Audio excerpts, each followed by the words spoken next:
Hello everyone, कैसे हैं आप सभी। उम्मीद करता हूं सभी स्वस्थ होंगे, ठीक होंगे, आपकी पढ़ाई भी सुचारू रूप से चल रही होगी। प्यारे बच्चों, यह जो सेशन होगा हमारे लिए बहुत ही महत्वपूर्ण है।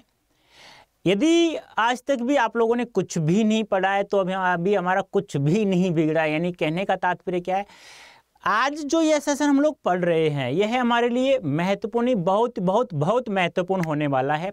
क्योंकि इसमें हम लोग आरोह भाग 2 पुस्तक जो हमारी है, जिसमें पद खंड है, जिसे हम लोग काव्य खंड के नाम से भी जानते हैं, इसे हम ऑल चैप्टर, जितने भी कविताएं हैं, जितने भी अंश हैं, उन सभी को हम लोग एक एक शब्द का अर्थ पढ़ते हुए भावार्थ करेंगे प्यारे बच्चों। और यह हमारा पार्ट 1 होगा। वैसे पार्ट 1 लिखना तो नहीं चाहिए था मुझे, मैंने सोचा बच्चों की सुविधा के लिए लिख दिया जाए पार्ट 1। इसका मतलब पार्ट 2 आएगा। यदि मैं यहाँ पार्ट 1 नहीं लिखता तो आप लोगों को थोड़ा कंफ्यूज होता कि सर पार्ट मतलब फिनिश भी नहीं हुआ और फिर क्या बात है ये। तो ऐसा कुछ भी नहीं हो, आप लोगों को कोई समस्या नहीं हो, इसलिए हम लोगों ने मैंने पहले ही लिख दिया पार्ट 1। तो पदखंड अर्थात काव्यखंड, काव्यखंड भी कह सकते हैं, ध्यान रखना काव्यखंड, ठीक है, ध्यान रखना। आपके पुस्तक में काव्यखंड और पदखंड दोनों लिखा हुआ है, ठीक है। अब पढ़ते हैं हम लोग। तो पहला जो कविता है हमारी वो है आत्म परिचय, और एक है दिन जल्दी जल्दी ढलता है। आत्म परिचय और दिन जल्दी जल्दी ढलता है, ये दोनों कविताएं लिखी गई है हरिवंश राय बच्चन जी। कौन? हरिवंश राय बच्चन। अब इन्होंने जो पहली कविता है आत्म परिचय, उन्होंने कहा है कि मेरा और इस संसार का दूर दूर तक कोई रिश्ता नहीं है, कोई नाता नहीं है, मुझे इससे कोई मतलब नहीं है। मुझे ऐसा संसार चाहिए जिसमें प्रेम हो, प्यार हो। क्योंकि वो मादकता रूपी शराब पिए हुए घूमते रहते हैं, मस्ती भरे गाने गाते हैं और उनके पद लिखते ही रहते हैं। अब देखो पढ़ते हैं हम लोग। मैं जग जीवन का भार लिए फिरता हूँ, फिर भी जीवन में प्यार लिए फिरता हूँ। कर दिया किसी ने झंकृत, जिनको छूकर मैं सांसों के 2 तार लिए फिरता हूँ। कवि कहता है इस संसार में मुझे जो भी, मतलब कहते हैं ना कि एक व्यक्ति जब जन्म लेता है तो उसकी कुछ मतलब वो कहते हैं ना कि कुछ काम होते हैं। वो जो काम मिले हैं वो काम कवि है वह खुद ही लेकर के घूम रहा है, वो काम खुद ही कवि करता है। जो भी काम है वो सारे के सारे कवि खुद ही करता है, किसी दूसरे के ऊपर लाता नहीं है। कवि कहता है कि इस संसार में मुझे जीवन जो प्राप्त हुआ है, उस जीवन में जो भी कठिनाइयाँ मिली हैं, जो भी मुझे कार्य मिले हैं, जो भी मुझे सांसारिक जो गतिविधियाँ होती हैं, वो सब के सब मैं स्वयं ढो रहा हूँ, मैं किसी के ऊपर लाद नहीं रहा हूँ। फिर भी मैं अपने जीवन में प्यार लिए घूमता रहता हूँ। कवि कहता है कि मैंने जीवन, मुझे संसार में मुझे जीवन मिला है, तो जो भी सांसारिक गतिविधियों के अंदर जो भी कार्य मुझे दिया गया है वो सभी कार्य मैं स्वयं कर रहा हूँ, उनका भार मैं स्वयं ढो रहा हूँ, मैं किसी के ऊपर लाद नहीं रहा हूँ। लेकिन फिर भी उसके बावजूद मैं अपने जीवन में प्यार लिए घूमता रहता हूँ। कर दिया किसी ने झंकृत, जिनको मैं सांसों के 2 तार लिए। यानी कि किसी भी सितार को बजाने से 2 तार जो होते हैं सितार में, किसी ने बजा, एक बार छू दिया तो झंकृत यानी कि आवाज सुनाई देती है। उसी प्रकार कवि कहता है कि मेरे हृदय को किसी ने छू करके, मेरे हृदय को किसी ने छू कर, क्योंकि मेरा हृदय एक सितार के समान था, किसी ने छू लिया, उसको झंकृत कर दिया, मुझे बहुत ज़्यादा दुख हुआ है। और फिर भी मैं वही उन्हीं तारों की सहायता से, उन तारों को लेकर के मैं घूमता रहता हूँ। यानी कि जिन्होंने मुझे दुख दिया है, धोखा दिया है, उन्हीं यादों को मैं लेकर के घूमता फिरता रहता हूँ। मैं इसने सुरा का पान किया। अब कवि कहता है कि मैं प्रेम रूपी शराब का सेवन किया हुआ है, पिया हुआ है। मैं कभी न जग का ध्यान किया करता हूँ। जब मैं प्रेम रूपी शराब पी लेता हूँ तो मैं इस संसार का कभी भी ध्यान नहीं रखता हूँ। जग पूछ रहा उनको जो जग की गाते, मैं अपने मन का गान किया करता हूँ। जग पूछ रहा, जो उनकी, इस संसार में क्या है, लोगों का एक ही मतलब होता है, वो एक दूसरे के बारे में पूछते रहते हैं, वो क्या कर रहा है, वो क्या नहीं कर रहा है, एक दूसरे की बुराई करते रहते हैं। ऐसा संसार को मुझे पसंद नहीं है। मैं केवल अपने मन के अनुसार, यानी जो मेरा मन कहता है मैं वही कार्य करता रहता हूँ। एक बार वापस देख लीजिएगा।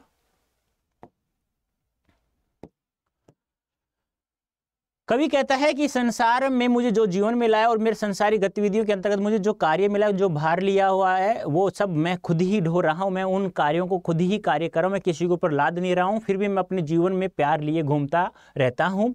अब किसी ने मेरे दिल को छू करके मुझे झंकृत कर दिया, मुझे दुख पहुँचाया है, किसी ने मुझे धोखा दे दिया। अब मैं उन्हीं धोखे की जो यादें हैं, उन यादों को लेकर मैं घूमता रहता हूँ। जिस प्रकार किसी सितार को बजाने पर या किसी सितार को छूने पर वो झंकृत हो जाता है, बजने लग जाता है, उसी प्रकार जो दो तार होते हैं, उन्हीं दो तारों के सारे, उन्हीं दो यादों के सारे मैं घूम रहा हूं।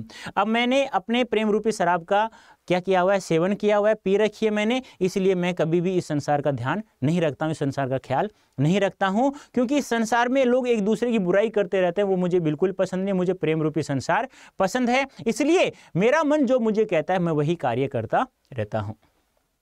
ये मैंने एक एक शब्द का यहाँ अर्थ लिख दिया है, आप लोग देख लीजिएगा। झंकृत, सितार को बजाकर स्वर निकालना, शुरा यानी शराब, स्नेह यानी प्रेम, और ध्यान यानी प्रवाह करना। अब ये यहाँ मैंने एक एक शब्द का अर्थ भी इसलिए लिखा है कि आप लोगों को कोई दिक्कत ना आ जाए। जो मैंने समझाया केवल वही लिखा है, कुछ अलग यहाँ से नहीं लिखा है। एक बार अब इसे पढ़ लेंगे तो थोड़ा मैं समझाया, और अब आप इसे पढ़ लेंगे तो अच्छे से आसानी से आप लोगों को समझ में आ जाएगा।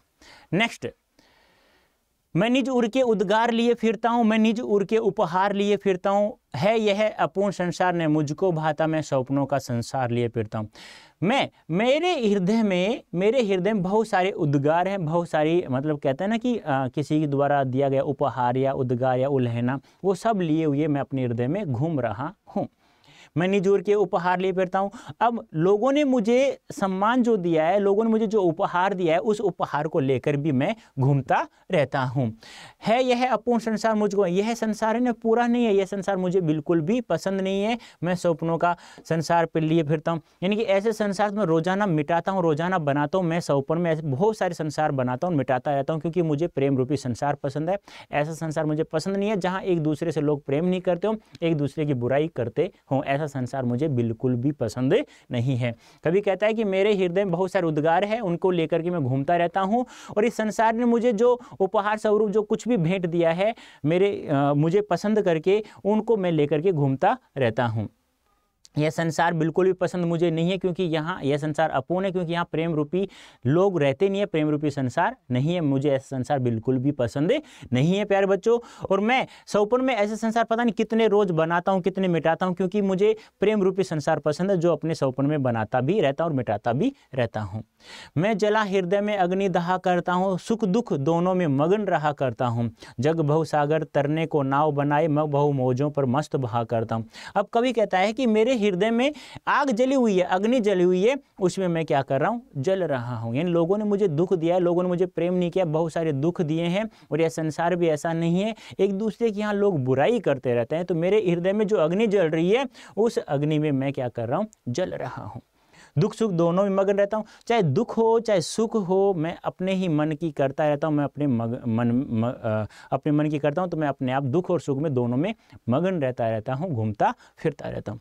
जग भव सागर तरने को नाव बनाए, यानी कि यह जो संसार है, इस संसार में लोग जो जिन लोगों को जीवन मिला है, वो इस भव सागर तरने को नाव, यानी कि इस संसार रूपी सागर को पार करने के लिए क्या बना रहे हैं, कर्म कर रहे हैं। यानी क्या कर रहे हैं, वो इस जग भव सागर तरने को नाव बनाए हैं, कि इस संसार रूपी सागर को पार करने के लिए जो लोग कर्म करते हैं, कर्म रूपी नाव बनाया है, जिसे पार करना है।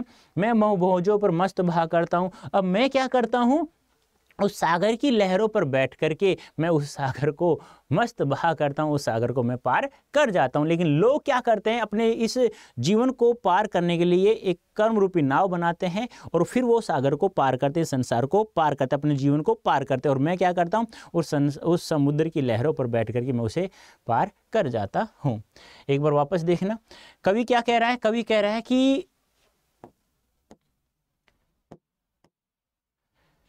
मैं निज उर के उद्गार लिए फिरता हूँ। कभी कहता है मेरे हृदय में बहुत सारे उद्गार हैं, मैं उनको लेकर भी घूमता रहता हूँ। फिर लोगों ने मुझे, मेरे हृदय को, मेरे गानों को पसंद करके, मुझे दीवाने के रूप में पसंद करके, कुछ लोगों ने मुझे उपहार से बहुत सारे उपहार दिए हैं, भेंट किया है, उनको लेकर के मैं घूमता रहता हूँ। यह संसार मुझे बिल्कुल भी पसंद नहीं है, बिल्कुल ही पसंद नहीं आता, बिल्कुल नहीं पाता है, क्योंकि अपूर्ण है, अधूरा है, क्योंकि इसमें प्यार बिल्कुल भी नहीं है। इसलिए मैं रोजाना ऐसे संसारों को रोज सपनों में बनाता रहता हूँ, मिटाता रहता हूँ, क्योंकि मुझे प्रेम रूपी संसार पसंद है जो मैं बना लेता हूँ और मिटा भी देता हूँ। मेरे हृदय में जो अग्नि जली हुई, आग जली हुई, उसमें मैं क्या कर रहा हूँ, जल रहा हूँ, और सुख हो या दुख हो दोनों में हमेशा मग्न रहा करता हूँ। अब यह संसार है, इस सागर रूपी संसार को पार करने के लिए, भव रूपी सागर को पार करने के लिए लोग कर्म रूपी नाव बनाते हैं, लेकिन मैं उस समुद्र की, इस सागर की लहरों पर बैठ करके मस्ती से बहा करता हूँ, इस संसार रूपी सागर को पार कर जाता हूँ। ये है एक एक शब्द का अर्थ है, एक बार आप लोग इसे देख लीजिएगा अच्छे से। वैसे मैंने बता दिया है, शब्दार्थ बताते हुए देख लेना। अब ये वही मैंने लिखा है यहाँ पर जो मैंने आप लोगों को समझाया है। क्यों? क्योंकि मैंने इसलिए यहाँ लिखा है कि आप लोगों को कोई दिक्कत न आए इससे, ठीक है। हाँ, अब नेक्स्ट आता है, मैं यौवन का उन्माद लिए फिरता हूँ, उन्मादों में अवसाद लिए फिरता हूँ। कवि कहता है कि मैं अपने युवावस्था में उन्माद, कुछ उन्माद हैं उनको लेकर के घूम रहा हूँ, उन्मादों में अवसाद लिए फिरता हूँ। और उस उन्मादों में जो मेरे पास है, मतलब कहने का तात्पर्य कोई दुख है इस उन्मादों के अंदर, कहने का तात्पर्य क्या है कि हम लोग एक बात हम समझ सकते हैं कि मेरे युवावस्था में जो मैंने प्रेम रूपी शराब पी रखी है, तो उसमें मैं पागलपन यानी कि दीवानापन हुए या पागलपन हुए मैं क्या कर रहा हूँ, घूम रहा हूँ। और उस पागलपन से कारण उसके कारण मुझे जो दुख मिला है, उस दुख को मैं लेकर घूमता रहता हूँ। एक बार वापस देखना, इसको अच्छे समझना प्यारे बच्चों। कवि क्या कह रहा है? कवि कह रहा है कि मैं अपने युवावस्था के कारण इस संसार में जो पागलपन लिए, जो दीवानापन लिए घूम रहा हूँ, उस दीवानेपन के कारण, उस पागलपन के कारण मुझे जो दुख प्राप्त हुआ है, उस दुख को मैं अपने साथ लेकर घूमता रहता हूँ। जो मुझको बाहर सा रुलाती भीतर, मैं हाय किसी की याद लिए फिरता हूँ। अब कवि ने कहा ना कि किसी ने छूकर झंकृत कर दिया मुझे, मैं उस यादों के, उन सांसों के 2 तार लिए फिरता हूँ।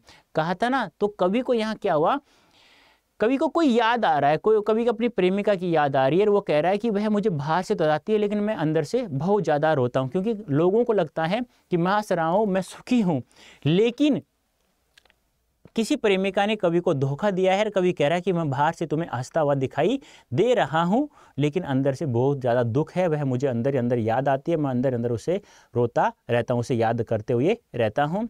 हाय मैं किसी की याद लिए फिरता हूँ, हाय मैं घूमता रहता हूँ, फिरता रहता हूँ, मैं अपनी प्रेमिका की, अर्थात किसी की, कोई भी हो, यहाँ है तो कोई स्त्री ही, महिला ही है, लेकिन यहाँ कवि ने बताया नहीं है स्पष्ट रूप से। तो कवि कहता है कि मैंने पागलपन के कारण, मैं युवा अवस्था में पागलपन लिए हुए या दीवानापन लिए हुए घूमता रहता हूँ। इस दीवानेपन के कारण, इस पागलपन के कारण मुझे जो दुख प्राप्त हुआ है, मैं उसे घूमता हुआ रहता हूँ। यानी उस दीवानेपन के कारण मुझे जो दुख प्राप्त हुआ है, मैं उसे लेकर के घूमता फिरता रहता हूँ। मुझे कोई है ऐसी जो मुझे बाहर से हंसाती है, लेकिन अंदर अंदर मुझे बहुत सारा दुख देती है, उसकी याद को मैं लेकर घूमता रहता हूँ।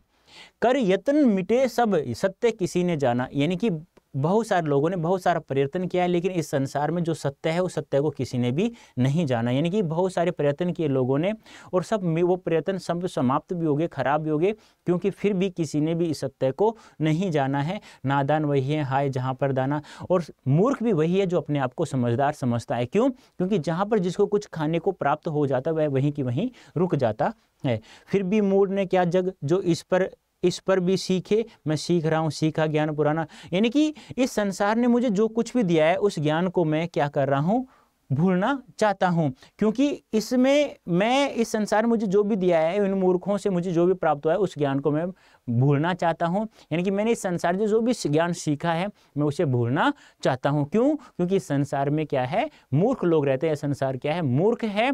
इसलिए मैंने इस संसार में जो कुछ भी सीखा है, जो सीखा हुआ ज्ञान, मैं उस सीखे हुए ज्ञान को भुलाना चाहता हूँ। एक बार वापस देखिए, कवि कहता है कि मैं अपने युवा अवस्था में, यौवन जवानी में मैं जो पागलपन लिए घूम रहा हूँ, उस पागलपन के कारण जो मुझे अवसाद मिले, दुख मिले, उसको मैं साथ लेकर घूमता रहता हूँ। है कोई है जो मुझे बाहर से हंसाती है, लेकिन अंदर अंदर बहुत ज़्यादा रुलाती है, मैं उसकी याद को लिए हुए घूमता हुआ रहता हूँ। बहुत सारे लोगों ने बहुत सारे यत्न किए, और वो यत्न समाप्त भी हो गए, क्योंकि फिर भी किसी ने भी इस जग को नहीं जाना, इस सत्य को नहीं जाना है। और मूर्ख भी वही लोग हैं जो अपने आप को समझदार समझते हैं, क्योंकि जहाँ जिसको कुछ दाना खाने पाने को मिल जाता है, वह वहीं पर ही रुक जाता है।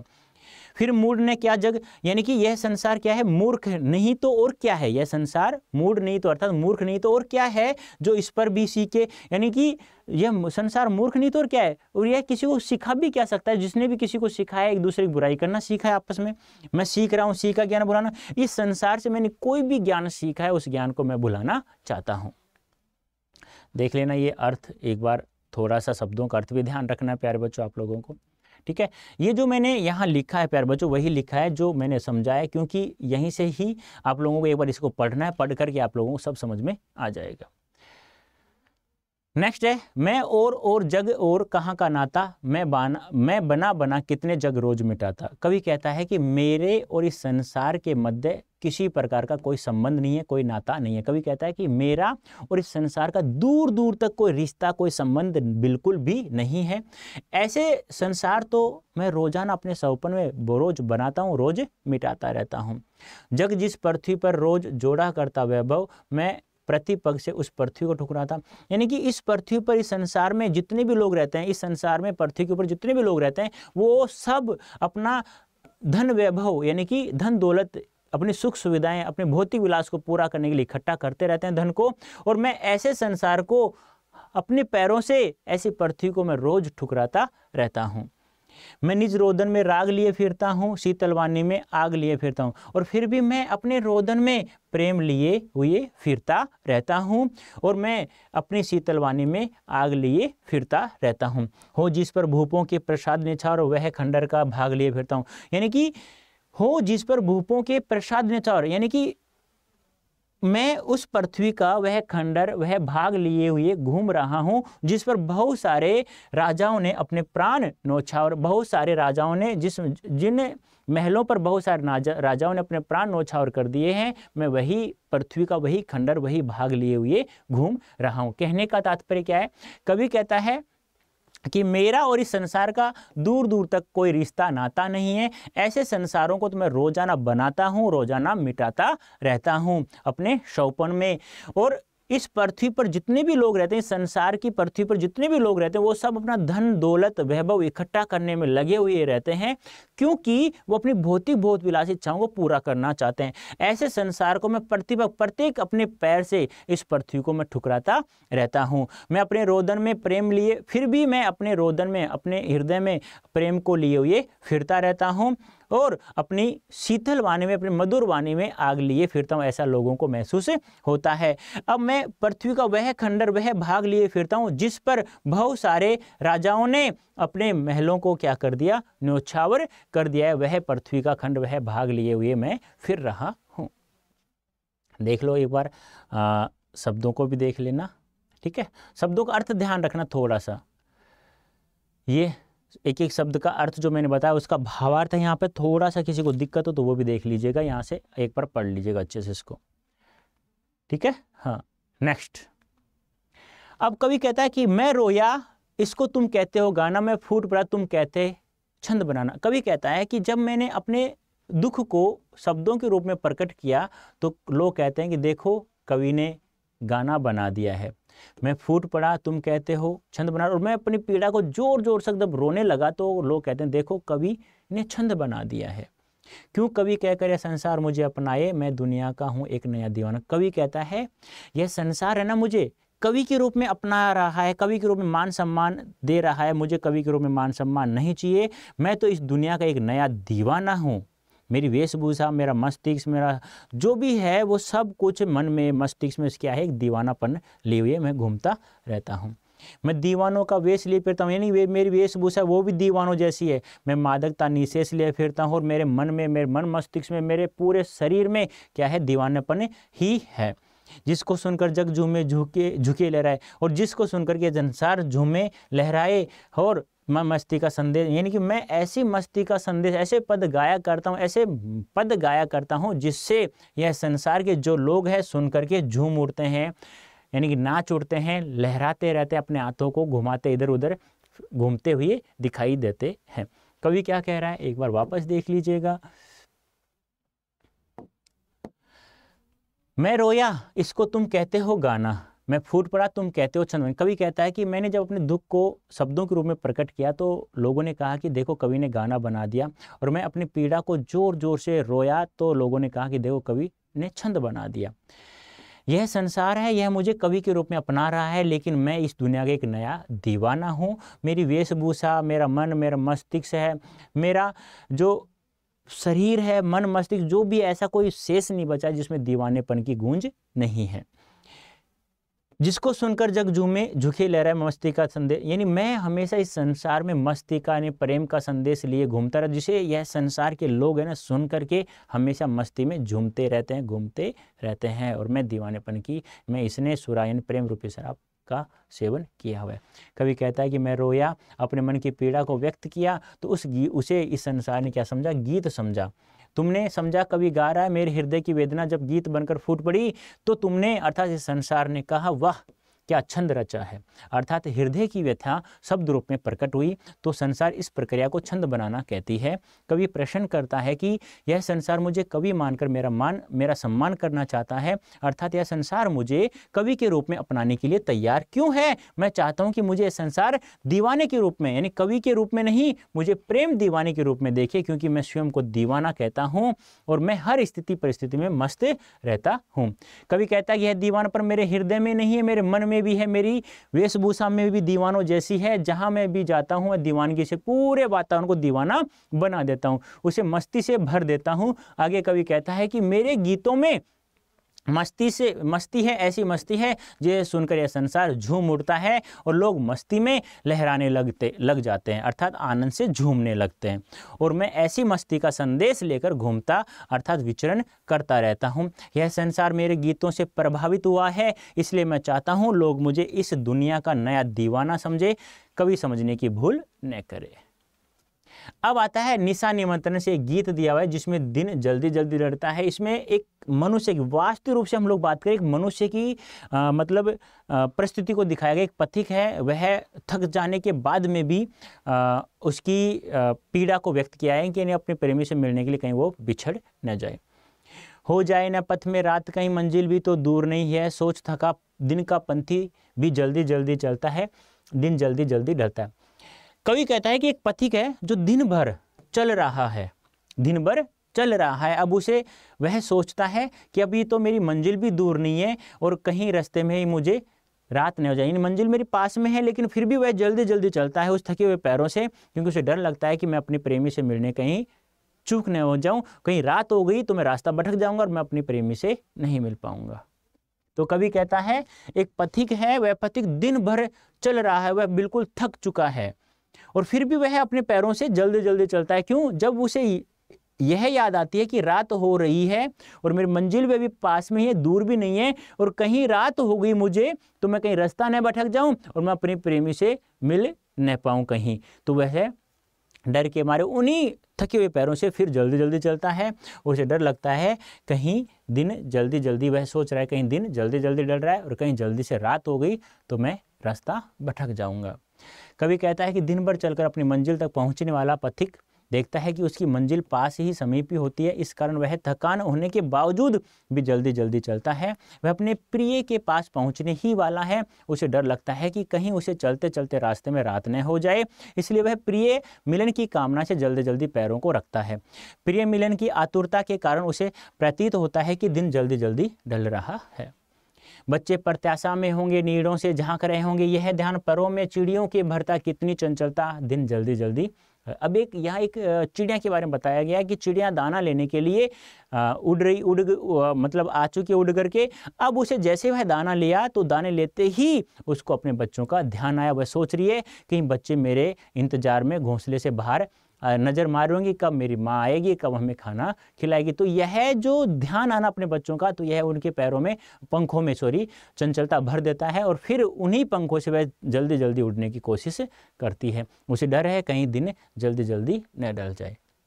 बच्चे प्रत्याशा में होंगे, यानी बच्चे मेरे इंतजार कर रहे होंगे और नीड़ों से और घोंसले से वो झांक रहे होंगे। यह ध्यान जब चिड़िया के आया तो वह अपने आप में क्या होगी, चंचल होगी, उसका मन चंचल हो गया और फिर वह अपने उन्हीं पंखों से और भी तेज़ उड़ने की कोशिश करे, क्योंकि ऐसा लग रहा है कि दिन जल्दी जल्दी ढल रहा है। एक चिड़िया है, वह अपने बच्चों के लिए दाना पानी लाने गई हुई है। अब उसे जैसे ही वह दाना पानी लेने कर उड़ी तो उसके परों में एक उसके मन में एक चंचलता आ गई कि मेरे बच्चे हैं, वो घोंसले तो झांक रहे होंगे, वो मेरा इंतजार कर रहे होंगे। यही चंचलता चिड़िया के पंखों में एक जल्दी जल्दी उड़ने की कोशिश वह है फिर करती है, क्योंकि उसे लगता है कि दिन जल्दी जल्दी ढल रहा है। कवि कहता है कि चिड़िया जब शाम को अपने घोंसले की तरफ वापस आ रही होती है तो उसके मन में ख्याल आता है कि उसके बच्चे उसका इंतजार कर रहे होंगे और वे घोंसले से बाहर देख रहे होंगे, उन्हें मेरी प्रतीक्षा होगी। जैसे ही चिड़िया को यह चिंता सताती है तो उसके पंखों की गति और तेज हो जाती है और वह घोंसले की तरफ तेजी से उड़ती बढ़ती है। उसे ऐसा लगता है मानो दिन बहुत तेजी से ढल रहा है। मुझसे मिलने को कौन विकल, मैं हूँ किसके हित चंचल, यह प्रश्न शिथिल करता पद को भरता और मैं विहलता दिन जल्दी जल्दी डरता। अब यहाँ ये पद है ना, ये कवि ने खुद अपने लिए लिखा है। कवि कहता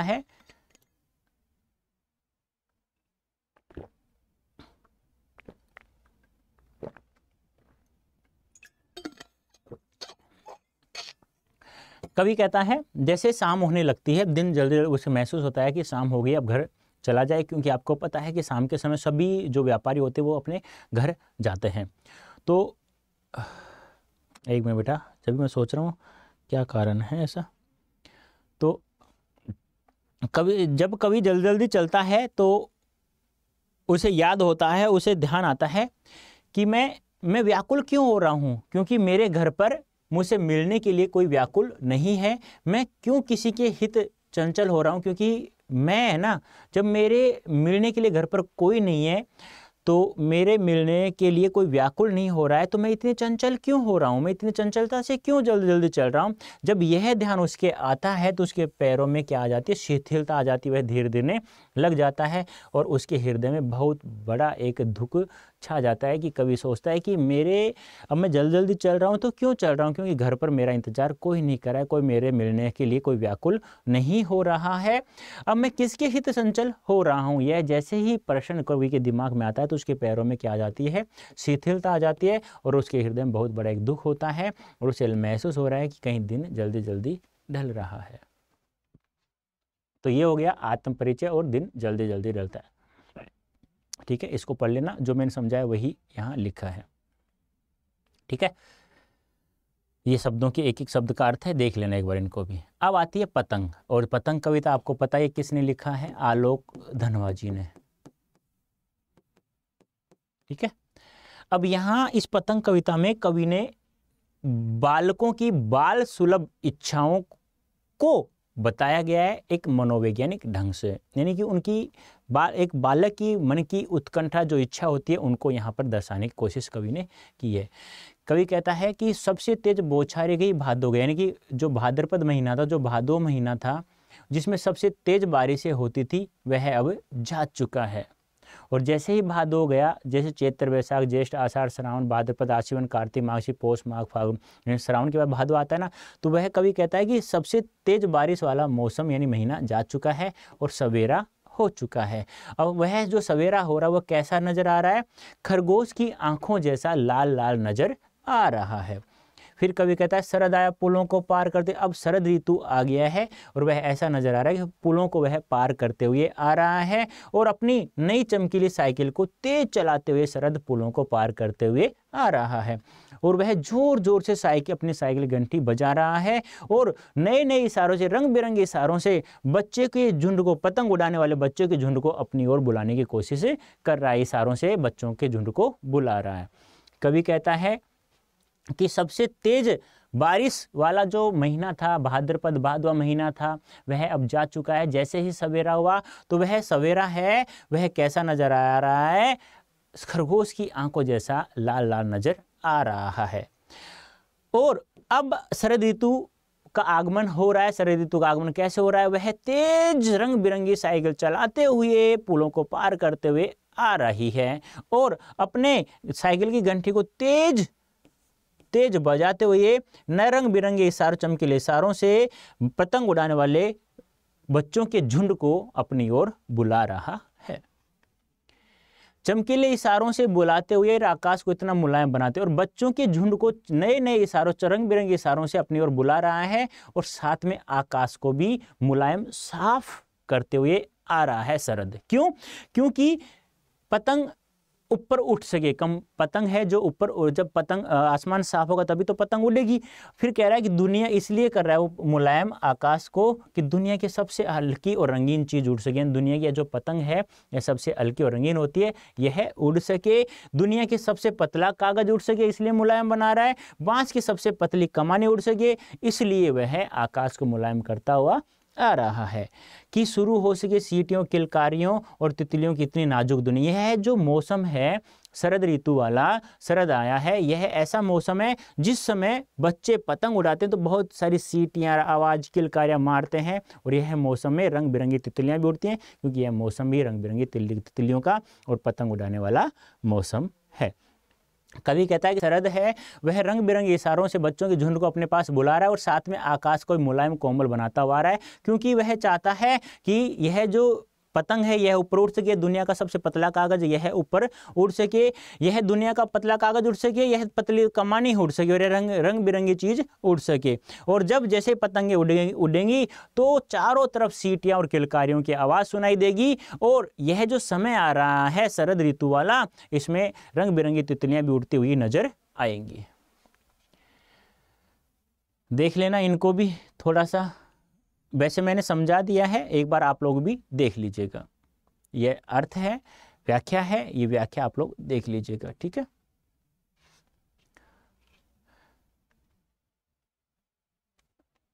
देखो कवि कहता है कि बरसात के मौसम में जो बहुत तेज बौछारें पड़ती थी वे अब समाप्त हो गई हैं, अर्थात बारिश का मौसम समाप्त हो गया है और भादो भाद्रपद समाप्त हो गया। इस समय सुबह उगने वाले सूर्य में खरगोश की आंखों जैसी लालिमा छाई हुई है। कवि शरद का मानवीकरण करते हुए कहते हैं कि शरद ऋतु बौछारें को पार करते हुए आ गया है, कि वह अपनी नई चमकीली साइकिल को तेज गति से चलाते हुए और जोर जोर से घंटी बजाते हुए पुलों को पार करते हुए आ रहा है। वह अपने चमकीले इशारों से पतंग उड़ाने वाले बच्चों के झुंड को अपनी ओर बुला रहा है, ठीक है। हाँ, शरद चमकीले इशारों के साथ साथ आकाश को मुलायम कर दिया है ताकि पतंग ऊपर उड़ सके, अर्थात शरद ने ऐसा माहौल बना देता है कि दुनिया की सबसे हल्की व रंगीन वस्तु चीज़ उड़ सके। बच्चे दुनिया के सबसे पतले कागज और बांस की सबसे पतली कमानी से बनी पतंग उड़ा सके। कवि कहना चाहता है कि इन पतंगों को उड़ता देखकर बच्चे सीटियाँ, किलकारियाँ मारने लगते हैं और इस ऋतु में रंग बिरंगी तितलियाँ भी उड़ने लगती हैं, अर्थात तितलियाँ भी इस ऋतु में दिखाई देने लगती हैं। फिर कहते हैं कि बच्चे इन तितलियों की तरह ही कोमल व नाजुक होते हैं। फिर है जन्म से ही वे अपने साथ लाते हैं कपास। पृथ्वी घूमती हुई आती है उनके बेचैन पैरों के पास। जब वे दौड़ते हैं बेसुध छतों को भी नरम बनाते हुए, दिशाओं को मृदंग की तरह बजाते हुए, जब वे पेंग भरते हुए चले आते हैं डाल की तरह लचीले वेग से। कवि कहता है यहाँ कपास है वह कोमलता का प्रतीक है, वो क्योंकि वह भी नरम होता है और बच्चे भी नरम होते हैं। कवि कहता है कि बच्चे जन्म से ही कोमलता का प्रतीक लिए हुए जन्म लेते हैं और जब वो पतंग उड़ाते हैं तो जो पृथ्वी है वह घूमती हुई उनके बेचैन पैरों के पास आती है, क्योंकि जब वे बेसुध होकर के छत पर पतंग उड़ाने के लिए दौड़ते हैं या पतंग इधर उधर उड़ाते हैं तो दौड़ते हैं तो छतों को भी अपने पैरों से क्या कर देते हैं, नरम बना देते हैं। क्योंकि बच्चे जन्म से ही क्या लेते हैं, कोमलता का, कपास यहाँ कोमलता का प्रतीक है। बच्चे जन्म से ही क्या होते हैं, कोमल होते हैं। कोमलता यानी कपास की तरह होते हैं, बिल्कुल कोमल होते हैं। जब वे पतंग उड़ाने के लिए इधर उधर बेसुध होकर बिना सुध के दौड़ते हैं तो पृथ्वी घूमती हुई उनके बेचैन पैरों के पास आ जाती है, तो इसलिए वो छत को भी, कठोर पत्थर वाली छत को भी नरम बना देती है। क्योंकि वो बच्चे हैं कोमलता का जो प्रतीक कोमल है तो पत्थरों को भी क्या बना देते हैं, कोमल बना देते हैं। दिशाओं को मृदंग की तरह बजाते हुए जब वे पेंग भरते हुए चले आते हैं ढाल की तरह लचीले वेग से। अब जैसे ही वो पतंग उड़ाने के लिए छत पर आते हैं चारों दिशाओं में ढोल नगाड़े बजते हुए नजर आते हैं, क्योंकि किलकारियाँ, सीटियाँ आवाज आती हैं तो ऐसा लगता है कि चारों तरफ क्या हो रहा है, उत्साह का माहौल, संगीत में माहौल बना हुआ है। और जब वे झूले की तरह पेंग भरते हैं, इधर उधर वो जब पतंग उड़ाते हुए इधर उधर चलते रहते हैं तो ऐसा लगता है कि डाल है जो लचीली है, बिल्कुल मुलायम है और उस डाल को जैसे एक बार पकड़ के छोड़ देते हैं तो इधर उधर लचीले वेग से घूमती रहती है। ऐसे ही बच्चे भी झूले की तरह, उस डाल की तरह, जैसे डाल पर बच्चा बैठता है झूलता रहता है ना, उसी प्रकार वह भी उस धागे के सहारे इधर उधर डाल के वेग की तरह घूमता रहता है। शब्दार्थ देख लेना, ये ध्यान रखना, कोमल नर्म अनुभूति लिए हुआ है। कवि कहते हैं कि बच्चों का शरीर कोमल होता है, वे ऐसे लगते हैं मानो वे कपास की तरह कोमल व नर्म अनुभूति लिए हुए पैदा हुए हैं। उनकी कोमलता को स्पर्श करने के लिए धरती भी लालायित रहती है। वह उनके बेचैन पैरों के पास आती है। जब वे मस्त होकर दौड़ते हैं, दौड़ते समय उन्हें मकान की छतें भी नर्म लगती हैं, अर्थात उनके पैरों से छतें भी नर्म हो जाती हैं। उनके पैरों से सभी दिशाओं में मृदंग अर्थात ढोल जैसे मीठे बोल उत्पन्न होते हैं।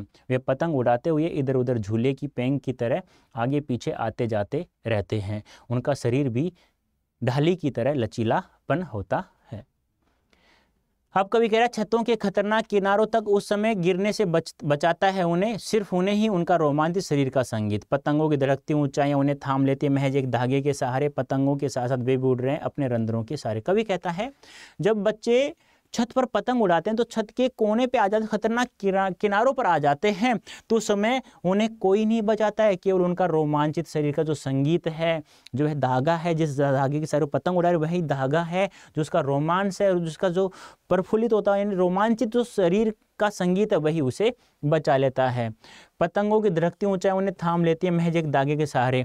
और जैसे उस छतों के खतरनाक किनारों पर आते हैं, पतंग ऊपर उड़ रही है, कभी वो आगे जाते हैं, कभी वो पीछे आते हैं, तो केवल मात्र वो धागा ही है जिसे वो पतंग उड़ा रहे हैं ना, वो डोर है, वही डोर उन्हें थाम लेती है ऊंचाई से गिरने से। पतंगों के साथ साथ वे भी उड़ रहे हैं अपने रंग। ऐसा लगता है कि कवि ऐसा कह रहा है कि जब उनकी पतंग उड़ती है तो ऐसा लगता है उन्हें कि पतंग नहीं उड़ रही है, ये मैं स्वयं उड़ रहा हूँ। बच्चे ऐसा सोचते हैं, वो अपने उस रंध्र के सहारे वो ऐसे लगते हैं कि हम उड़ रहे हैं, ये पतंग नहीं उड़ रही है। कवि कहता है कि जब बच्चे छतों पर पतंग उड़ाते उड़ाते उनकी खतरनाक किनारों के पास आ जाते हैं तो उस समय उन्हें गिरने से कोई नहीं बचाता है, केवल उनका रोमांचित संगीत ही उन्हें बचा लेता है। अब बच्चे जब छतों के खतरनाक किनारों पर आ जाते हैं तो उन धड़कती हुई ऊंचाइयों पर उन्हें गिरने से केवल कौन थामता है, वह धागा है जिसके सारे पतंग उड़ा रहा है, वही डोर है।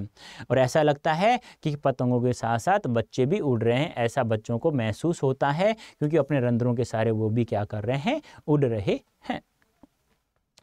कवि इन पंक्तियों के माध्यम से कहते हैं बच्चे पतंग उड़ाते समय वे छतों के खतरनाक किनारों तक आ जाते हैं। उस समय उन्हें वहां बचाने के लिए कोई नहीं आता, उन्हें वहां उन्हें के शरीर का रोमांच, शरीर ही उन्हें बचाता है। वे खेल के रोमांच के सहारे खतरनाक जगहों पर भी चले जाते हैं। इस समय उनका सारा ध्यान पतंग के धागे के सहारे उनकी उड़ान पर रहता है। ऐसा लगता है मानो वे भी पतंग के साथ साथ उड़ रहे हैं, वे भी रंध्रों के सहारे अर्थात पतंग के डोर के सहारे उड़ रहे हैं।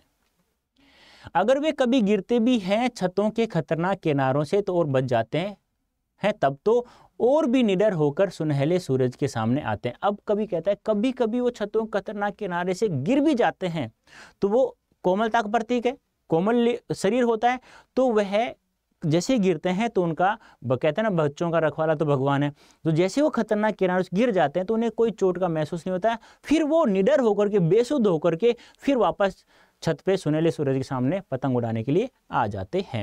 यानी कि अगर वे कभी खतरनाक किनारों से, छतों खतरनाक किनारों से गिर भी जाते हैं तो वे बच जाते हैं, फिर वापस से वो निडर होकर बिना डर के वापस से सुनहले सूरज के सामने पतंग उड़ाने के लिए आ जाते हैं। पृथ्वी और भी तेज घूमती हुई आती है उनके बेचैन पैरों। फिर पृथ्वी है ना, जब वो गिर जाते हैं खतरनाक किनारे, फिर पृथ्वी घूमती उनके बेचैन पैरों के पास फिर से आ जाती है। उन कठोर पत्थर जो छत बनी हुए उन पत्थरों को भी मुलायम वो बच्चे बना देते हैं। कवि कहते हैं कि कभी वे बच्चे छतों खतरनाक किनारों से गिर भी जाते हैं तो वे अपने लचीलेपन के कारण बच जाते हैं। इससे उनके मन का भय भी समाप्त हो जाता है। वे अधिक उत्साह के साथ सुनहरे सूरज के सामने फिर आते हैं, अर्थात वे अगली सुबह फिर पतंग उड़ाते हैं। उस समय उनके पैरों की गति और तेज हो जाती है और पृथ्वी भी तेज गति से उनके बेचैन पैरों के पास आती है। अब आती है हमारी ऊषा कविता, शमशेर बहादुर सिंह जी। शमशेर बहादुर सिंह। अब बच्चों ध्यान से सुनो, ये ऊषा कविता में जो वर्णन किया गया है यह है एक ग्रामीण जो क्षेत्र होता है जिसमें कोई गांव है, तो कवि ने वहाँ का वर्णन किया है। एक सजीव चित्र हमें देखने को प्राप्त होता है, यानी कि इस कविता में सूर्योदय से पहले, सूर्य का उदय नहीं हुआ है, उससे पहले प्रकृति में हर पल जो परिवर्तन होता है उस परिवर्तन को यहाँ दिखाने की कोशिश कवि ने की है, और वो भी ग्रामीण शैली के अंतर्गत। यानी कि एक अनपढ़ व्यक्ति भी उसे जल्दी से, यदि किसी के शब्दों से सुनता है, बोल से सुनता है, तो वह भी उसे समझ जाता है। तो ध्यान रखना, उषा कविता में सूर्योदय से पहले हर पल परिवर्तित प्रकृति का वर्णन इसमें किया गया है। प्रातः नभता बहुत नीला संग, यानी सुबह सुबह का नभ यानी आकाश, सुबह सुबह का आकाश बहुत ही एक नीले संग जैसा दिखाई दे रहा था। भोर का नभ अर्थात सुबह सुबह का आकाश। कवि कहता है कि सुबह का सुबह का जो आकाश था वह बहुत ही नीले संग जैसा प्रतीत हो रहा है, बहुत ही नीले संग जैसा दिखाई दे रहा है यह सुबह सुबह का आकाश। राख से लिपा हुआ चौका, ऐसा लगता है कि आकाश को, यानी आकाश में जैसे जो सुबह सुबह होता है तो ऐसा राख जो होती है ना, राख होती है लकड़ी के जलने के बाद, ऐसा नज़र आता है। तो ऐसा लगता है कि किसी ने आकाश को अपना आंगन समझ करके उसे राख से लेप दिया हो। कवि कहता है कि सुबह सुबह जैसे ही स्त्रियां गांव में उठती हैं दौड़ते, वो अपने चौके को राख से लीपती हैं, यानी चिकनी मिट्टी से लीपते हैं। तो कभी भी क्या कह रहा है कि सुबह सुबह का आकाश वो नीले संग जैसा दिखाई दे रहा है, वह सुबह सुबह का आकाश। और ऐसा लग रहा है कि किसी ने आकाश को चौका समझकर, किसी उषा रूपी स्त्री ने आकाश को अपना आंगन समझ करके उसे राख से लीप दिया, अभी गीला पड़ा। यानी कि सुबह सुबह का जो आकाश होता है उस आकाश को किसी ग्रामीण महिला ने, उषा रूपी स्त्री ने अपना आंगन समझ करके राख से क्या कर दिया है, लीप दिया है। अब लीपने के कारण अब सुबह सुबह जो आकाश होता है, सुबह सुबह जो वातावरण होता है, उस वातावरण में क्या होती है, नमी होती है, और वह कैसा नजर आ रहा है, गीला नजर आ रहा है। ठीक है, तो यह सूर्योदय से होने का पहले का घटना कर्म है। ठीक है, एक बार देख लेना, इसको भी पढ़ लेना आप लोग। वैसे मैंने समझा दिया है, एक बार पढ़ लोगे तो बहुत अच्छे समझ में आ जाएगा। अब ये ध्यान रखना है, आकाश की तुलना नीले संग से की गई है, ये बहुत अच्छा क्वेश्चन बनता है एक। ठीक है, पद देख रहे हो, और संग क्या, पवित्रता का प्रतीक है, और शब्दावली देशज और तत्सम शब्दावली का प्रयोग किया गया है, इनको भी ध्यान रख लेना। बहुत काली सील जरा से लाल केसर से की जैसे धुल गई हो, सलेट पर या लाल खड़िया चौक मल दियो किसी ने। अब सूर्य की धीरे धीरे लाल लाल किरणें पड़ती हैं, उसका वर्णन हो रहा है। अब कवि कहता है कि जो आकाश है वह एक बहुत ही काली चट्टान जैसा नजर आ रहा है। अब सुबह सुबह जो किरणें पड़ती हैं तो लाल लाल किरणें पड़ती हैं, तो ऐसा नजर आ रहा है कि किसी ने इस काली चट्टान पर किसी ने लाल केसर डाल करके क्या कर रहा है, किसी ने धो दिया हो। जैसे ही सुबह सुबह कि जो किरणें पड़ती हैं लाल लाल, तो ऐसा लगता है तो किसी ने आकाश को, काला पत्थर चट्टान है उस पर किसी ने केसर डाल करके उसे क्या कर दिया है, धो दिया है। सलेट पर या लाल खड़िया चौक मल दियो किसी ने। अब यहाँ किसी एक बच्चे का मानवीकरण किया है, बच्चे के रूप में बताया गया है। क्या बताया गया है कि ऐसा नजर आ रहा है किसी बच्चे ने उस आसमान को अपनी सलेट, काली सलेट समझकर उस पर क्या कर दिया, लाल चौक मल दिया हो, ऐसा महसूस हो रहा है। मानवीकरण अलंकार यहाँ पे ध्यान रखना। कवि कहता है कि जब सुबह सुबह किरणें, लाल लाल किरणें पड़ती हैं तो ऐसा लगता है किसी ने लाल केसर डाल करके उस काली चट्टान को किसी ने धो दिया, उससे धुल गई है। अब मानवीकरण करते हुए कह रहा है कोई बच्चा है, वह आकाश को अपनी सलेट समझ करके, काली काली सलेट समझ करके उसने लाल खड़िया चौक किसी ने मल दियो। अब वो कैसे नजर आ रही है, लाल नजर आ रही है, क्योंकि ये सूर्य की धीरे धीरे किरणें पड़ती हैं तो वो लाल नजर आ रहा है। कवि प्रातःकालीन आकाश का वर्णन करते हुए कह रहे हैं कि आसमान से सूर्य की लाल किरणें प्रसारित हो रही हैं तो ऐसा लग रहा है मानो काली शिला पर लाल केसर मल कर धो दिया हो, इस प्रकार वह लाली से अद्भुत लग रहा है। या फिर आकाश ऐसा लग रहा है, कैसा लग रहा है कि किसी बालक ने अपने नन्हे नन्हे हाथों से काली सलेट पर लाल खड़िया चौक मल दिया हो। अब हम कह सकते हैं कि अंधेरा काली सलेट के समान, वह प्रातः की लालिमा लाल खड़िया चौक के समान नजर आ रहा है। सेम है शब्दावली, यहाँ पे उत्प्रेक्षा अलंकार है। मानो, मानो आ गया ना तो उत्प्रेक्षा। देखो जहाँ पर मानो, जानो, जनू, मनु, मनहू, ये शब्द जहाँ पे आ जाते हैं ना वहाँ पर उत्प्रेक्षा अलंकार होता है प्यारे बच्चों। नील जल में या किसी की गोर झिलमिल देह जैसे हिल रही हो और जादू टूटता है, इस उषा का अब सूर्योदय हो रहा है। अब कवि कह रहा है कि अब सूर्योदय हो चुका है। जो उषा सुबह सुबह सूर्य पहले जो उषा जो सुंदर नज़र आ रही थी, यानी कि सुबह सुबह में हर पल जो परिवर्तित रूप था वो अब धीरे धीरे समाप्त हो गया, क्योंकि सूर्योदय उदय हो गया है। अभी कवि कहता है कि जैसे सूर्योदय उदय हो रहा है तो नीचे किसी पानी भरा हुआ है, जल भरा हुआ है, और सूर्योदय के जैसे ही किरणें पड़ती हैं, सफ़ेद सफ़ेद किरणें पड़ती हैं, जल में पड़ती हैं, तो ये सफ़ेद किरणें कैसी नज़र आ रही हैं? नीली नज़र आ रही हैं। तो कवि कहता है कि जैसे सूर्योदय सफ़ेद किरणें पड़ती हैं तो ऐसा लगता है कि उस पानी में कोई गोरे बदन वाली स्त्री खड़ी हुई है, और उसका शरीर है जो कैसा हो रहा है? हिल रहा है, यानी झिलमिल देह है, यानी हिलता हुआ नजर आ रहा है। क्यों? क्योंकि जब सूर्योदय से सफ़ेद किरणें पड़ती हैं तो नीले जल में पड़ती हैं, तो जो वातावरण में क्या होती है? हवा होती है। हवा के कारण वो किरणें कैसी हुई नजर आ रही हैं? हिलती हुई नजर आ रही हैं। तो कवि कहता है ऐसा लग रहा है, मानवीकरण अलंकार यहाँ पे कवि कह रहा है ऐसा लग रहा है जब सूर्योदय सफ़ेद किरणें उस जल में पड़ती हैं तो ऐसा महसूस हो रहा है कि उस जल में गोरे बदन की कोई स्त्री है, वो खड़ी हुई है, और उसका शरीर क्या हो रहा है? हिलता हुआ नजर आ रहा है। लेकिन हिलता हुआ नजर कैसे आ रहा है? जब सुबह सुबह की किरणें सफ़ेद किरणें पड़ती हैं, सूर्योदय के बाद सफ़ेद किरणें पड़ती हैं तो वो नीले जल में पड़ती है तो नीली नज़र आ रही है। अब वातावरण में हवा है, हवा के कारण वो किरणें क्या होती है? हिलती हुई नज़र आ रही है। ऐसे कवि कह रहा है कि कोई स्त्री खड़ी हुई है जल में, और उसका शरीर है जो हिलता हुआ नजर आ रहा है। कवि ने भोर के समय पल पल बदलते हुए दृश्य का बहुत ही सुंदर वर्णन किया है। वह कहता है कि जब आसमान से सूर्य की सफ़ेद किरणें प्रसारित होती हैं तो आसमान बहुत नीले रंग का नज़र आता है, और वहाँ सूर्य की सफ़ेद किरणें प्रसारित होती हैं, किंतु बीच में वायुमंडल के कारण वे किरणें झिलमिलाती हुई नज़र आती हैं, अर्थात सफ़ेद किरणें झलकती हुई सी नज़र आती हैं। इसे देखकर कवि ने कल्पना की है कि नीले जल में किसी सुंदर स्त्री का देह अर्थात शरीर है वो झिलमिला रहा हो, अर्थात हिल रहा हो। कुछ समय बाद जब सूर्योदय हो जाता है तो उषा का पल पल बदलता हुआ सौंदर्य एकदम समाप्त हो जाता है। ऐसा लगता है कि उषा का जादुई प्रभाव आकर्षण अब धीरे धीरे क्या हो रहा है? समाप्त हो गया है। भाषा देशज एवं तत्सम शब्दावली, उत्प्रेक्षा अलंकार, उषा का मानवीकरण अलंकार, और वर्णों की आवर्ती कारण, तो यहाँ अनुप्रास अलंकार होता ही है प्यारे बच्चों। अब आती है हमारी कविता के बहाने और बात सीधी थी पर कविता, जो किसकी है? कुंवर नारायण जी द्वारा रचित है।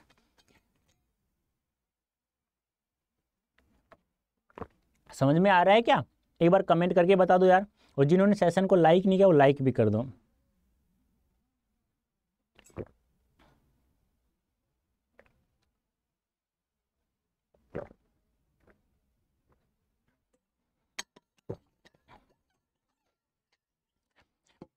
यह जो कविता है, कविता के बहाने, यह कवि के लिए क्या है? एक यात्रा है।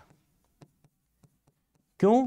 क्योंकि यात्रा कहाँ से स्टार्ट होती है? किसी चिड़िया को देखता है, चिड़िया को देख करके कवि को कविता लिखने का मन किया। उसके बाद वह फूलों को देखता है, फूल को देखकर कवि को कविता लिखने का मन लग गया। फिर बच्चों के खेल को देखता है। इस प्रकार से कवि के लिए क्या बन गई? एक यात्रा बन गई है। कवि कहता है कविता एक उड़ान है चिड़िया के बहाने। कवि कहता है कवि ने किसी चिड़िया को उड़ते हुए देखा, तो चिड़िया को देखते ही कवि को एक बहाना मिल गया कविता लिखने का। कविता की उड़ान भला चिड़िया क्या जाने। और ये बात सही है, चिड़िया को पता है कि मैं कहाँ तक उड़ूंगी, लेकिन चिड़िया कविता की उड़ान नहीं पहचान सकती, क्योंकि कविता की उड़ान क्या है? असीमित है। एक बार कविता लिख दी जाती है तो जब जब इस संसार में मानव रहेगा तब तब पढ़ेगा, तब तक वह उसे रसानुभूति करता रहेगा और वह उड़ती हुई नजर आएगी। तो कवि कहता है कि जो कवि ने जब चिड़िया को उड़ते हुए देखा तो कवि को एक कविता लिखने का बहाना मिल गया। फिर कवि कहता है कि चिड़िया की उड़ान तो निश्चित यानी सीमित समय तक है, लेकिन चिड़िया है वो कविता की उड़ान कभी भी नहीं जान सकती, क्योंकि कविता की उड़ान क्या है? असीमित है। एक चिड़िया है वो कहाँ कहाँ उड़ती है? बाहर भीतर, इस घर उस घर। कविता के पंख लगा उड़ने के माने चिड़िया क्या जाने। अब कविता के पंख लगाकर अब कवि चिड़िया के पंख या कल्पना के पंख लगा दे तो कभी भी कविता चिड़िया है वो कभी भी कविता के मतलब कहने का कविता कहाँ तक उड़ सकती है उसका कभी भी अनुमान नहीं लगा सकती है। यानी कविता के पंख लगा उड़ने के माने चिड़िया क्या जाने। और जैसे ही कविता को यदि चिड़िया जैसे पंख लगा दिया जाए तो कभी भी चिड़िया नहीं जान सकती कि कविता कहाँ तक उड़ सकती है। कविता इनके बारे में बिल्कुल भी, सॉरी, चिड़िया कविता के बारे में बिल्कुल भी नहीं जानती कि कहाँ तक उड़ेगी। एक बार वापस देखना। कवि ने जैसे चिड़िया को देखा तो कवि को एक कविता लिखने का कवि ने जैसे ही चिड़िया को उड़ते हुए देखा तो कवि को एक बहाना मिल गया कविता लिखने का। अब कवि कह रहा है कि जो चिड़िया है उसको तो पता है कि मुझे कहाँ तक उड़ना है, एक सीमित स्थान तक उड़ना है, लेकिन चिड़िया जो है वह कभी भी नहीं जान सकती कि कविता की उड़ान कहाँ तक है, क्योंकि कविता की उड़ान कैसी होती है, असीमित होती है।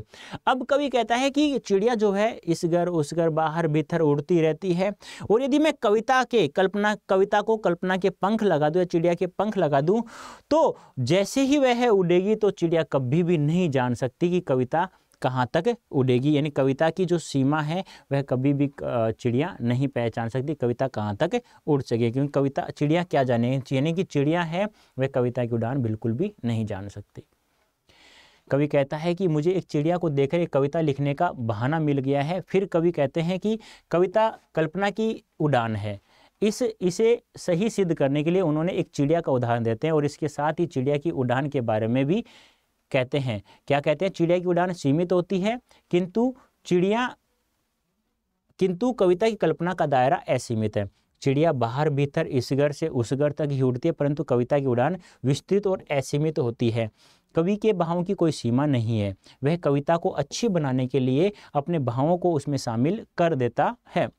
वह कविता के कल्पना के पंख लगाकर उड़ाना चाहे तो उसकी उड़ान चिड़िया की उड़ान से बहुत क्या है, आगे है, क्योंकि चिड़िया कभी भी नहीं जान सकती कविता की उड़ान को। ये ध्यान आपको रखना है।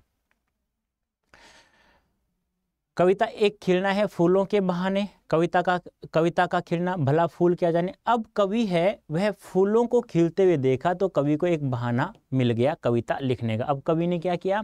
कवि ने जैसे ही फूलों खिलते हुए देखा तो कवि को एक कविता लिखने का बहाना मिल गया। कविता का खिलना, भला फूल क्या जाने। अब कवि कह रहा है कि फूल जो है वो एक कुछ समय के लिए खिलता है, कुछ समय के लिए खुशबू बिखेरता है और उसके बाद वह मुरझा जाता है, लेकिन फूल कभी भी नहीं जानता कविता का खिलना कि कविता कब तक लोगों को खुशबू प्रदान करती रहती है, क्योंकि फूल जो है वह कुछ समय के लिए खिलेगा, कुछ समय के लिए वह खुशबू बिखेरेगा, उसके बाद क्या हो जाएगा, वो मुरझा जाएगा।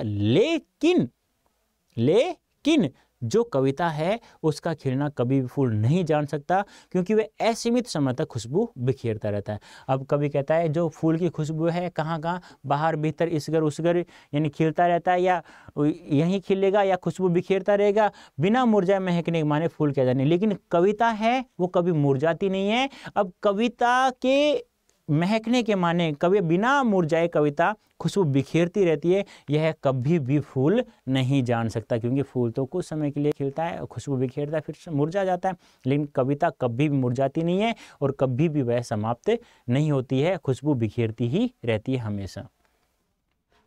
कवि कहता है कि कविता की रचना फूलों के बहाने हो सकती है। फूलों को देखकर कवि का मन आनंद से भर जाता है, उसके मन में कविता फूल की तरह विकसित होती है। फूल से कविता में रंग भाव आदि आते हैं, परंतु कविता के खिलने के बारे में फूल कुछ नहीं जानते, क्योंकि फूल कुछ समय के लिए खिलते हैं, खुशबू फैलाते हैं, फिर मुरझा जाते हैं, उनकी समाप्ति निश्चित है। वे बाहर भीतर इस घर उस घर में अपनी सुगंध फैलाते हैं, फिर कुछ समय बाद मुरझा जाते हैं, अर्थात जल्दी ही नष्ट हो जाते हैं। कविता बिना मुरझाए लंबे समय तक लोगों के मन में व्याप्त रहती है, इस बात को फूल नहीं समझ पाता है। कविता एक खेल है, बच्चों के बहाने बाहर भीतर इस घर उस घर, सब घर एक कर देने के माने बच्चा ही जाने। अब देखो कवि कह रहा है, कवि ने बच्चों को खेलते हुए देखकर कवि को एक कविता लिखने का बहाना मिल गया। अब कवि ने क्या देखा? बच्चों को खेलते हुए देखा, तो बच्चों को खेलते हुए देख करके कवि को एक कविता लिखने का क्या मिल गया? बहाना मिल गया। अब बच्चे खेलते गए बाहर भीतर, लेकिन घर के सभी सदस्यों को जिनका झगड़ा हुआ होता है उन सबको एक ही वो तुरंत कर देते हैं, क्योंकि यह तो बच्चा ही जान सकता है। उसी प्रकार जिस पर बच्चा खेल खेल में सभी घर के सदस्यों को एक कर देता है, उसी प्रकार यह जो कविता है, यह जब किसी भी घर का सदस्य या कोई पाठक जब इसको पढ़ता है तो वह भी सभी सदस्यों को एक कर देती है। लेकिन यह तो बच्चा ही जानता है कि सभी सदस्यों को कैसे एक कर देता है, लेकिन बच्चा जो है जैसे सभी सदस्यों को एक कर देता है, उसी प्रकार कविता भी सभी सदस्यों को एक कर सकती है। कवि कविता को बच्चे खेल के समान मानता है, क्योंकि बच्चे कहीं भी किसी भी तरीके से खेलने लगते हैं। ठीक उसी प्रकार कवि के लिए कविता का शब्दों का खेल है। वह बच्चों के खेल की तरह कहीं भी किसी भी समय अपने भावों को व्यक्त कर सकती है। बच्चों के लिए सभी घर एक समान होते हैं, क्योंकि वे खेलते समय अपने पराये में किसी प्रकार का कोई भेद नहीं करते, अर्थात वे कभी इस घर, कभी उस घर, कभी बाहर, कभी भीतर खेलते हैं। उसी प्रकार कवि अपने शब्दों से आंतरिक व बाहरी संसार में के मनोभावों को अपने मन के अनुसार रूप प्रदान करता है। वह बच्चों की तरह बेपरवाह है, क्योंकि कविता पर किसी भी प्रकार का बंधन लागू नहीं होता है। जिस प्रकार बच्चों में खेल में कोई बंधन लागू नहीं होता, उसी प्रकार प्यारे बच्चों कविता पर कोई बंधन लागू नहीं होता है। अब आती है हमारी बात सीधी थी पर। यह भी किसकी है? कुंवर नारायण जी की। अब कवि यहाँ मीडिया की संवेदनहीनता, ध्यान रखना, कवि ने यहाँ मीडिया की संवेदनहीनता के बारे में बताया। मीडिया क्या है? संवेदनहीन है। क्यों? क्योंकि मीडिया संवेदनहीन इसलिए वह किसी के भी दुख को अपने व्यवसाय का साधन बना लेती है, अपने व्यापार का साधन बना लेती है। वह उसके दुख को अपने पैसा कमाने का एक जरिया बना लेती है। तो यहाँ कवि ने क्या किया? कवि की एक बात थी, एक कथन था, वो बिल्कुल सीधा था, लेकिन भाषा के, अरे भाई सॉरी बेटा, थोड़ा सा गलत बता दिया, ये तो आगे आएगी, इसके बाद आएगी, ठीक है, थोड़ा सा छोड़ो इसको, एक बार वापस समझो इसको। यहाँ जो बात है वो कवि की जो बात जो कवि कहना चाहता था, वो तो बंद कमरे में अपाइज है ना, तो उसके बारे में मैंने बता दिया, तो कोई बात नहीं है, थोड़ा आगे पढ़ लेंगे, लेकिन पहले इसको पढ़ लेते हैं। कवि क्या कह रहा है? कवि कह रहा है कि मेरी बात थी एक, वह सीधी थी, बिल्कुल सरल थी, सहज थी, लेकिन मैं बनावटीपन भाषा के चक्कर में फंस करके मैं अपनी बात को फंसा चुका था। वह बात इतनी फंस गई, मैं उसको वापस लाने के लिए कविता के शब्दों को इधर उधर पटका, उल्टा सुल्टा, वाक्यों को उल्टा सुल्टा, लेकिन फिर भी मेरी बात नहीं बन पाई। और अंत में बात ने मुझे बच्चे के रूप में पूछा, क्या तुमने कभी भाषा का सहूलियत रूप से इन सही ढंग से प्रयोग करना नहीं सीखा है? तो एक बार देख लेते हैं। बात सीधी थी पर एक बार भाषा के चक्कर में जरा टेढ़ी फंस गई, उसे पाने की कोशिश में भाषा को उल्टा पलटा, तोड़ा मोड़ा और घुमाया फिराया। कवि कहता है मेरी बात बिल्कुल ही सीधी थी, लेकिन एक बार मैंने बनावटीपन भाषा के चक्कर में मैंने फंस गया, बनावटी दिखावटीपन भाषा के चक्कर में फंस गया, जिससे मेरी बात थी वह क्या होगी? टेढ़ी होगी। अब मैं अपनी बात को, अपने कथन को पाने की कोशिश में भाषा में शब्दों को या वाक्यों को उल्टा पलटा, इधर उधर किया, तोड़ा मरोड़ा, घुमाया फिराया। क्यों? क्योंकि क्या तो मेरी बात बन जाए और क्या वो और भी ज़्यादा उलझ जाए। तो कवि कहता है कि मेरी बात बिल्कुल सीधी व सरल थी, लेकिन एक बार मैं बनावटीपन भाषा के चक्कर में मैंने अपनी बात को फंसा दिया। अब मैंने उसे पाने की कोशिश में मैंने भाषा के शब्दों को और वाक्यों को उल्टा तोड़ा मरोड़ा, उसे उन शब्दों को इधर उधर किया, अर्थात घुमाया फिराया, कि बात या तो बने या फिर भाषा से बाहर आए। मैंने सोचा शब्दों को इधर उधर पलटा उल्टा घुमाया फिराया, तो मैंने सोचा क्या तो मेरी बात बन जाए या फिर मैं भाषा के से बिल्कुल ही बात को बाहर ले आऊं। लेकिन इससे भाषा के साथ साथ बात और भी पेचीदा होती चली गई, पेचीदा कठिन, यानी कि इसके चक्कर में जैसे ही मैंने शब्दों को इधर उधर किया, उल्टा पलटा, वाक्यों को घुमाया फिराया, तो भाषा तो मेरी बात थी वो और भी ज़्यादा भाषा के साथ साथ और भी मेरी बात क्या होगी? कठिन होगी, पेचीदा होती हुई चली गई।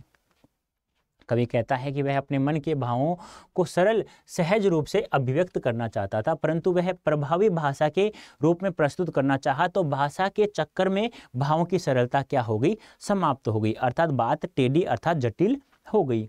कवि कहता है कि मैंने अपनी मूल बात को पाने के लिए शब्दों, वाक्यों आदि को बदला, भाषा के शब्दों को उलट पुलट कर देखा, अर्थात शब्दों को इधर उधर किया, तोड़ा मरोड़ा, क्योंकि कवि चाहता था कि या तो बात बन जाएगी, अर्थात जो मैं कहना चाहता हूँ वह बात बन जाए, या फिर वह भाषा के उलट फेर के जंजाल से मुक्त हो जाएगा। परंतु कवि कहता है कि इससे मुझे सफलता प्राप्त नहीं हुई, उसकी भाषा के साथ साथ कथ्य भी क्या हो गया? जटिल होता चला गया, अर्थात मैं जो कहना चाहता हूँ और वह भी जटिल हो गया है। अब कवि कहता है कि सारी मुश्किल को धैर्य से समझे बिना मैं पेंच को खोलने की बजाय उसे बेतरह कसता चला जा रहा था, क्योंकि इस करतब पर मुझे साफ सुनाई दे रही थी तबाश बिनों की शाबाशी और वाह वाह। अब कवि कहता है कि सारी मुश्किलों को मैंने, यानी कि मैंने जितनी भी समस्या आ रही थी उसे बिना धैर्य के समझे बिना ही मैं उसे एक, जैसे पेंच को एक दीवार में कील को ठोंकते ना, ऐसे दीवार में कील को ठोंकते, तो मैंने क्या किया कि उसे पेंच को खोलने की बजाय, यानी कि जैसे मुझे पेंच को खोलना चाहिए इस प्रकार से मैं उस बात को उलझा ही जा रहा था उस भाषा में। यानी जैसे कि मान लो पेंच खुलता ऐसे और मैं उसे कसता ही जा रहा था, उसे बेतरह कसता चला जा रहा था, क्योंकि इस कर्तव्य पर मुझे, और मैंने क्या किया, अब बात तो बनती हुई दिखाई नहीं दे रही थी, अब मैं भाषा के शब्दों को उल्टा पलटा तोड़ा मरोड़ा तो मेरी बात थी वह और भी ज़्यादा कठिन हो गई। और अब उस सारी समस्याओं को बिना धैर्य के साथ मैं समझे बिना मैं अपनी बात को वापस पाने के चक्कर में मैं उसको और फंसाता जा रहा। जिस प्रकार किसी पेंच को खोलना चाहिए इस प्रकार मैं उसे कसता ही जा रहा था, जिससे वो क्या हो गया, उसकी चूड़ी मर जाती है और जिससे पेंच भी खराब हो जाता है और उसका जो छिद्र होता है वह भी खराब हो जाता है। क्यों? क्योंकि अब किसी भी दीवार पर किसी भी पेंच को हम ठोकेंगे तो इस प्रकार ठोकेंगे तो उसे एक छिद्र फिक्स होता है, अब उसे बार बार कसते जाएंगे तो उसकी चूड़ी मर जाती है। उसी प्रकार कवि ने अपनी बात को बिना सोचे समझे, बिना धैर्य से समझे बिना अपनी बात को सुलझाने की बजाय उसे फंसाता ही जा रहा था और मैं उसे बेतरह कसता ही चला जा रहा था, बेतरह उसे उलझाता ही जा रहा था, मुझे समझ में नहीं आ रहा था। इस आश्चर्य को देख करके मुझे साफ सुनाई दे रहा था, जो दर्शक थे, जो तमाशबीन थे, वो मेरी शाबाशी वाह वाह उड़ा रहे थे व्यंग रूप में, यह मैं बिल्कुल अच्छे से समझ पा रहा था। आखिरकार वही हुआ जिसका मुझे डर था। अब कवि कहता है कि आखिरकार जिसका मुझे डर था आखिरकार वही हुआ जिसका मुझे डर था, जोर जबरदस्ती से बात की चूड़ी मर गई। यानी कि मैंने जितनी जोर जबरदस्ती की बात से भाषा को शब्दों को उल्टा पलटा घुमाया फिराया, तो जोर जबरदस्ती की ना तो बात की चूड़ी मर गई। यानी कि मैं जो बात कहना चाहता था वो मैं ही उसका अर्थ भूल गया, मैं ही भूल गया कि मैं क्या कहना चाहता हूं, अर्थात बात की चूड़ी मर गई। जिस प्रकार पेंच को कसते ही जाएंगे चूड़ी मर जाती है ना, वह पेंच खराब हो जाता, उसी प्रकार मेरी बात भी खराब हो चुकी थी और वह भाषा में बेकार घूमने लगी। अब उस भाषा में वह बात थी ना बेकार से ही घूमने लगी है।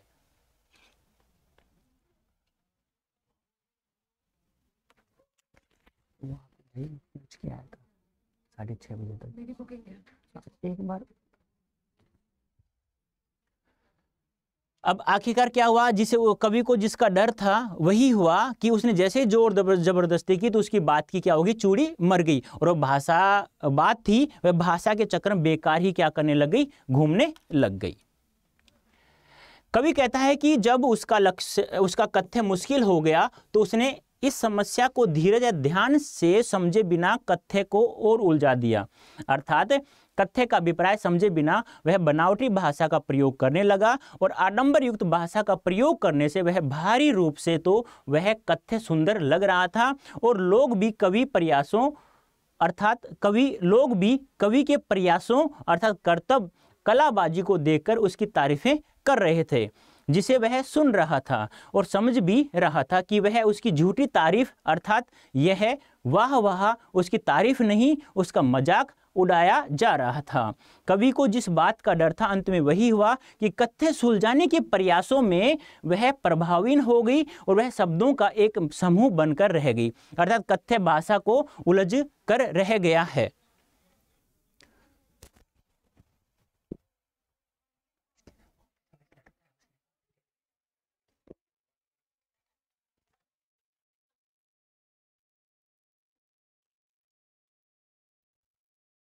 अब देखो आपसे पूछा जाएगा भाषा कौन सी है, तो खड़ी बोली हिंदी है।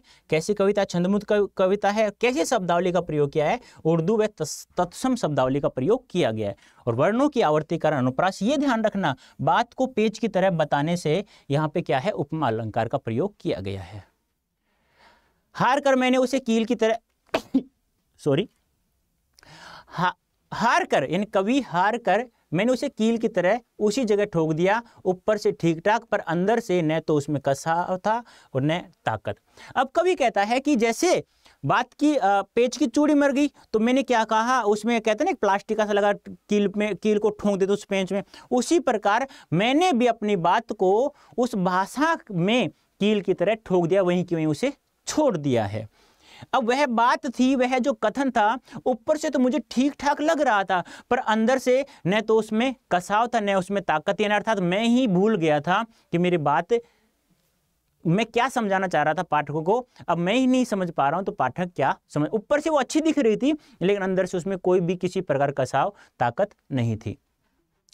बात ने जो एक शरारती बच्चे की तरह मुझसे खेल रही थी, मुझे पसीना पहुंचते देखकर पूछा, क्या तुमने भाषा को सहूलियत से बरतना नहीं सीखा। अब बात यहाँ मानवीकरण अलंकार है, यहाँ कौन सा अलंकार है, मानवीकरण अलंकार है। अब कवि कह रहा है बात है ना, बात ने मुझे एक शरारती बच्चे की तरह पूछा खेल खेल में, क्या मुझे मेरे से पसीना पहुंचते हुए मुझसे देखकर पूछा, क्या तुमने भाषा का कभी सरल रूप से प्रयोग करना नहीं सीखा है, क्या तुमने कभी सहूलियत से भाषा का प्रयोग करना नहीं सीखा है। यानी कि बात है बच्चे के रूप में मानवीकरण करते हुए यह सब पूछ रही है। कब, जब कभी पसीना पहुंचते हुए उसी खेल खेल में उससे यह बात पूछ रही है, क्या तुमने कभी भाषा का सहूलियत ढंग से या सही ढंग से प्रयोग करना नहीं सीखा क्या। इसको व्याख्या को देख लीजिएगा, जो मैंने समझाया केवल वही का वही लिखा है प्यारे बच्चों। हम दूरदर्शन, अब ये है कैमरे में बंद अपाइज, ठीक है। हाँ, अब ये अंश एक बार इसकी व्याख्या भी देख लेते हैं हम लोग। इस अंश में कवि कह रहे हैं कि अपने कथ्य की अभिव्यक्ति के लिए सही माध्यम नहीं मिलने पर मैंने उसे वहीं उलझा हुआ छोड़ दिया। फिर कवि कहते हैं कि वह कथ्य बाहर से तो सुंदर और अर्थात ठीक ठाक लग रहा था, लेकिन वह अपनी अभिव्यक्ति से प्रभावहीन था और जिसे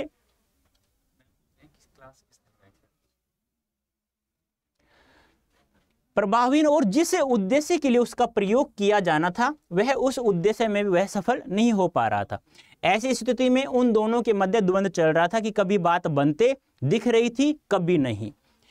इससे हम कह सकते हैं कि कवि को भाषा की सही समझ नहीं थी और वह परेशान हो गया था। उसकी परेशानी को देखकर नटखट बच्चे रूपी बात ने उससे पूछा कि क्या तुमने कभी भाषा का सुविधाजनक और स्वाभाविक ढंग से प्रयोग करना नहीं सीखा। अर्थात शरारती बच्चे रूपी बात ने कवि से पूछा कि क्या तुमने कभी भाषा को सरलता, सहजता और सुविधा से प्रयोग करना नहीं सीखा।